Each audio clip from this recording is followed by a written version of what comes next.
And look, if Trump pulls off this gold trick, $4 trillion appears overnight. Sounds great until you realize it's your savings that get diluted. Because here's the setup. America's tab is roughly $37 trillion. That's not a bill, that's a diagnosis. It's the kind of debt you rack up by invading two countries, cutting taxes, surviving a plague, and then deciding what we really need is more fighter jets we don't use and a tax break for people who keep a yacht inside their other yacht. We spend way more than we make. We cover the gap by selling IOUs, called Treasuries. For decades, the world lined up to buy them, until now. This year alone, we need roughly $11 trillion just to roll over old IOUs and keep the lights on. Lenders are looking at us like that friend who keeps asking for gas money and still hasn't paid you back for the last 20 tanks. If buyers back away, we crank up interest rates. Every 1% hike costs hundreds of billions. We're already on track to pay more interest than we spend on the entire defense budget. We're paying more to creditors than to soldiers. Stay with me, 30 seconds and this is all gonna click. The first plan, DOGE, the Department of Government Efficiency. Trump put Elon Musk in charge. Musk promised $1 to $2 trillion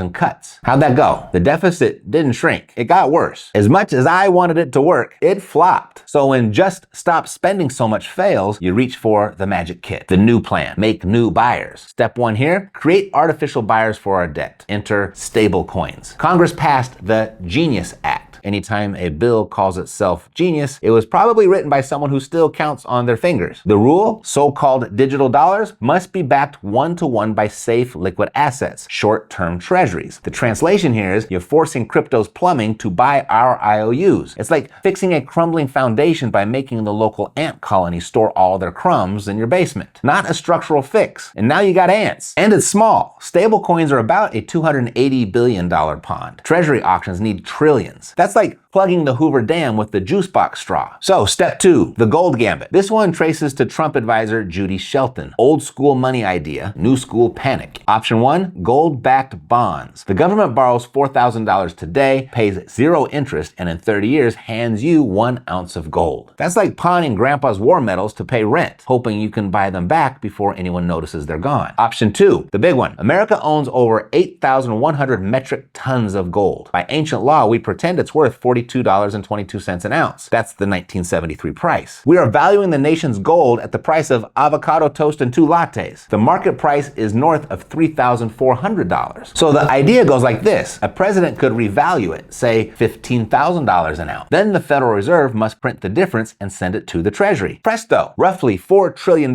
appears like a couch cushion miracle. That isn't economic policy. That's saying the gold in my basement is now worth more because I said so. It's a cheat code. And it gets worse because none of this fixes the problem. The problem has nothing to do with crypto. It isn't anything to do with gold. It's that the government just spends way too much. Everywhere. Always. On everything. These moves are shell games to buy time. They treat the symptoms but are ignoring the disease. So, what should you do? Well, here's a quick history hit. The last president to reprice America's gold was Franklin D. Roosevelt in 1934. But first, he made it illegal for private citizens to own it. He forced people to sell their gold to the government and then raised the price. So if we replay that move, it's not just Washington's gold that gets repriced, it's the rules you live under. And hold that thought because the real world impact lands on your paycheck, your house, and your rent. Introducing the real estate pivot. Low rates, high stakes. Welcome to the falling rates circus. You see, when the Fed cuts, it's literally a sale on money. Cheaper borrowing. More money chasing the same assets. Everything parties, houses, stocks, crypto, even the Dogecoin. You've seen this movie. In low rate worlds, assets float higher because the future money from those assets looks more valuable today. Cut the sandbags, all the balloons rise. But there's a catch. It helps owners first, and it can stretch the ladder for people still on the ground. Let's break it down cleanly. If you already own a home, rate cuts can be a gift. You got refi potential, lower monthly payments, and values often climb as more buyers re-enter with cheaper mortgages. Your locked-in low rate becomes a golden handcuff. If you sell, you still have to buy into the same hot market. So many owners just stay put and watch the equity meter rise. If you're renting or trying to buy, cheaper financing should help. But when rates fall, demand jumps faster than supply. More bidders, same number of homes. Prices can run ahead of you. It's a treadmill. The payment gets friendlier, the sticker price runs away. That's 2020 to 2021 all over again. Also, watch investors. Cheap money pulls them off the sidelines. They buy more doors. Rents can firm up if supply doesn't follow. And if you're an investor, lower rates make more deals pencil. Debt service drops, cap rates compress. Value Values climb as buyers accept lower returns in a low-yield world. REITs and income plays often catch a bid as bond yields fall. Warning label here: don't be the person buying the confetti top. If the Fed slams the brakes again, late buys feel dumb really fast, so don't be late. Then there's the government's not-so-secret incentive. You see, there's a big reason the rate cut drum is so loud. The federal interest tab has exploded. When the Fed hiked to fight inflation, Treasury's costs went vertical. Rolling trillions at higher rates wrecks the budget math. So yes, the people in charge love lower rates. Rate cuts ease the interest burden, exactly like refinancing a massive mortgage. This is why the crypto and gold talks exist. If the cuts don't come fast enough, they want extra buyers for our IOUs. So dear stablecoins and gold bugs, please hold our bags. Say it out loud and it sounds like a sketch, but it's real. So what to watch next? Mortgage rates. They've been drifting down on cut expectations. Deeper cuts can pull 30-year rates lower. That's refi waves, busier open houses, and maybe bidding wars if inventory stays tight. Inventory is the swing factor. If supply rises, new builds, more listings, price spikes can cool. If supply stays tight while money gets cheaper, prices step on the gas. Asset inflation versus actual inflation. We want a soft landing, not another price spiral at the grocery store. If the Fed overshoots and inflation wakes up, they can flip back to hikes and pop the party. Listen for two phrases from officials: financial stability and asset valuations. That's code for we think we created a monster. Now watch for these unconventional experiments. Watch for a pilot gold-linked bond